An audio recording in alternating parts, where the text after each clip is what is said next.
And tell me about Flavor in the Air remix, which is a classic.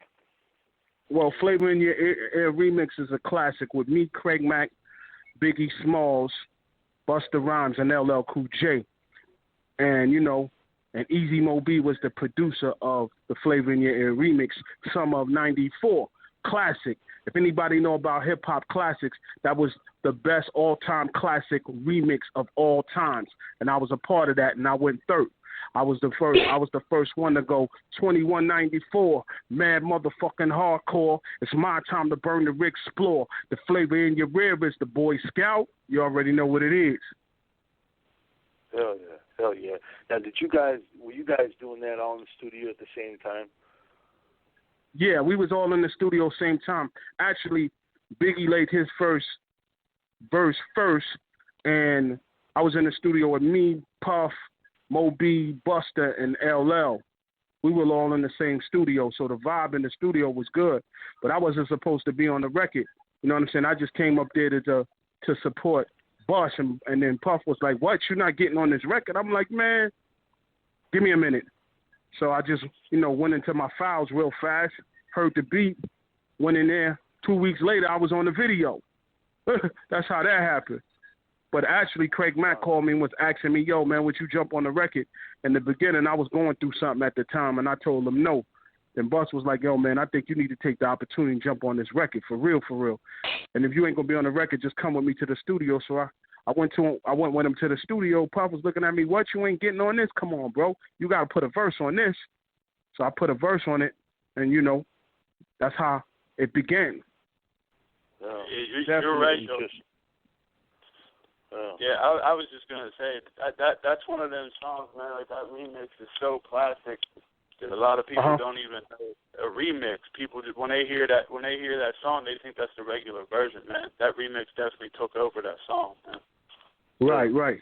But the original is super fire too. But that remix just puts it over the top, though. You know what I'm saying? Yeah. You got classic artists like Biggie. You got classic R.I.P. B.I.G. You got classic on there Busta Rhymes. You got classics with LL Cool J, the GOAT. You got Craig Mack, the classic, and then you got me, Rampage, the newcomer. You know what I'm saying? Blazing third in the position. Come on, man. That's the all-time lineup. Hasn't been a lineup since. And I ain't talking about Brandy's remix, but it hasn't been a remix since. Yeah, and like you said, the energy at that time, too, it had been just ridiculous with all you guys in there. Oh, man. You couldn't even imagine, man. But I could remember from that time when we went to go shoot the video, man. The video was all love, man. You don't even understand the vibe of the video.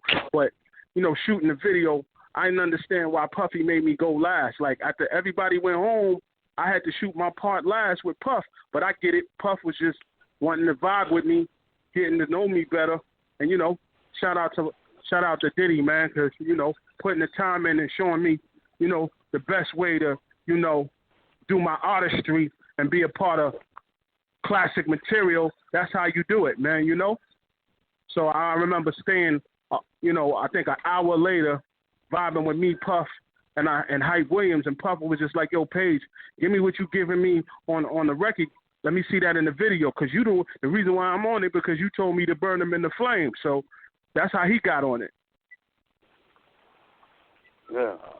And now Puff, he took that time out to take you off to the side, and was he kind of like showing you like the ropes of different things, or explaining Yeah, basically, being a newcomer, he was just, vibing with me, telling me what level we on as far as the music business, and he, he was showing me a lot of knowledge on what to do and what to look out for, and you know what I'm saying, and just be confident in myself, because this record's going to be the number one record in the country. And guess what? It was the number one record for 14 weeks. You know what I'm saying? I got a super duper platinum plaque for it. You know what I'm saying? So, that was a great experience for me.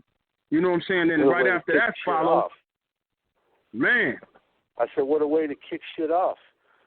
Man, for real, being a newcomer, you know what I'm saying? And then, salute to my cousin Busta Rhymes, man, because sometimes when you fall, you got to get back up. And that's what I love about my cousin, man. He always stayed up on me. He not was just my cousin. He was my brother. So at the end of the day, he would just tell me, man, brother, I know what you need. Just follow me, man. Just follow me. I got you. And he always held me down. So salute to the General Busta Rhymes. You already know.